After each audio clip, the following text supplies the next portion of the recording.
You know, sometimes I call blame the cellulite of the soul. It's the most insidious of all emotions. Fear, loss, anger, we can usually name them and we can work through them. But blame, it clings, man.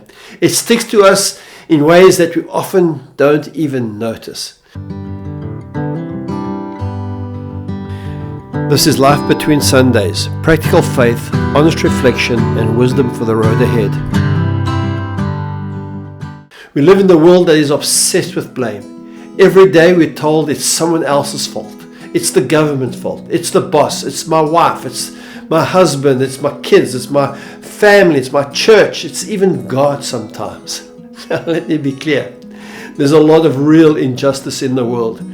And sadly, sometimes blame, it kind of hides the real victims. But while we may not always control our circumstances, we can always choose how we're going to respond. And this goes all the way back to the beginning. In the Garden of Eden, Eve blames the snake. Adam blames God. Adam says to God, it's the woman you gave me. It's not as if he blames Eve. He actually blames God. God, if you hadn't given me the woman, this problem would never have occurred. It's almost like baked into our human story, this idea of blame. So how do we shed the weight of blame? Well, the remedy is simple, but it's not easy to do. The essence of what it means to overcome blame is to take responsibility. Now, that's not taking responsibility for every injustice or injustice at all. The responsibility is how we respond. That's not weakness. That takes real strength, and it leads to true freedom. I love the story that Jesus tells of the prodigal son in Luke 15. It's about this boy who says to his father, I want my inheritance now. And he takes off his inheritance and he goes and wastes his inheritance on wine, woman, and song. And he's in a foreign land, and this Jewish boy is feeding pigs. And the Bible says in Luke 15, it says, when he finally came to his senses, he said to himself, at home, even the hired servants have food enough to spare. But here I am, dying of hunger. I will go home to my father and say, Father, I've sinned against both heaven and you, and I'm no longer worthy of being called your son.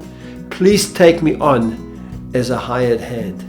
He came to his senses. He realized this. He had this self-awareness experience. He owned his role in what had taken place. And then he sought redemption.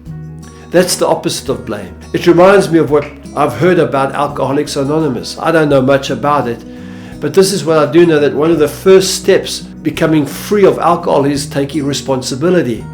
We've heard it, we had jokes about it, but hi, my name is Mark and I'm an alcoholic. What if when it comes to blame, we said something like this, hi, my name is Mark and I'm addicted to blaming others for all that's not right in my life. I think that would be a great place to start, to take responsibility, to own your own stuff. Stephen Covey, in his book 7 Habits of Highly Effective People, gives us some helpful tools.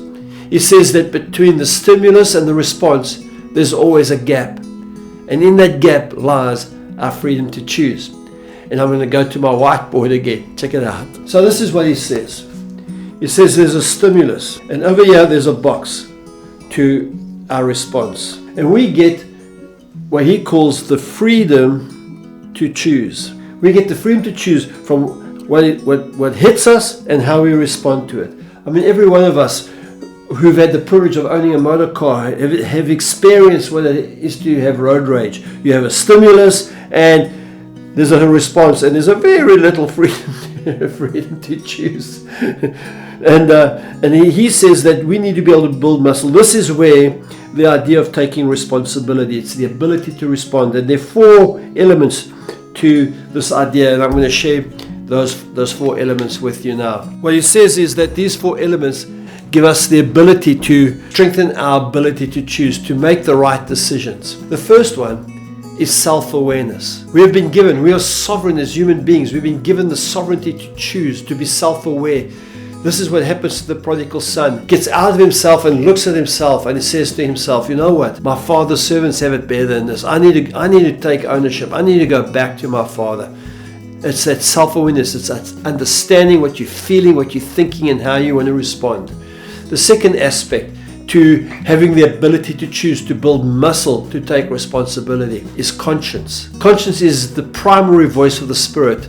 It's that inner guiding, knowing deep down between right and wrong without having to be told. That's your conscience. And if we can obey our conscience, then we strengthen our resolve to make good choices and take responsibility. The third area is imagination. I call imagination the seedbed of vision. It's that ability to picture what a better future will look like. We see it with this young boy again. He says, I can imagine a life back in my father's house, even as a servant. He has a vision, he has this imagination. It helps him to propel himself and take responsibility and to move into his future. The fourth one is will, or willpower. That's the ability to choose, to actually make the choice. When you've got those first three things in line, you find that you can make the kind of decision that takes responsibility. I think taking responsibility is the very essence of being human. It's the opposite of blame. It's what sets us free. So let me leave you with three simple questions. What am I holding on to that keeps me stuck? It's so easy for us to get stuck on something where we feel as we are victims. And we may be victims, but how can we choose? The second thing is, what's one small step I can take to move forward? How can I move out of the state of victimhood? And the third one is, how can I choose to grow over my grievance? This is the journey of losing your emotional FLAB. Fear, loss, anger, and blame. Not by denying them, but by facing them honestly and letting God transform them into something new. Thanks for joining me in this series of Life Between Sundays. If you like this video, then please give it a like. If you haven't subscribed to my channel, please feel free to go ahead. And maybe you know somebody who needs to hear this message. Why don't you go ahead and share it with them? Otherwise, kind of remember, if you want it, you can get the book, Losing Your Emotional FLAB.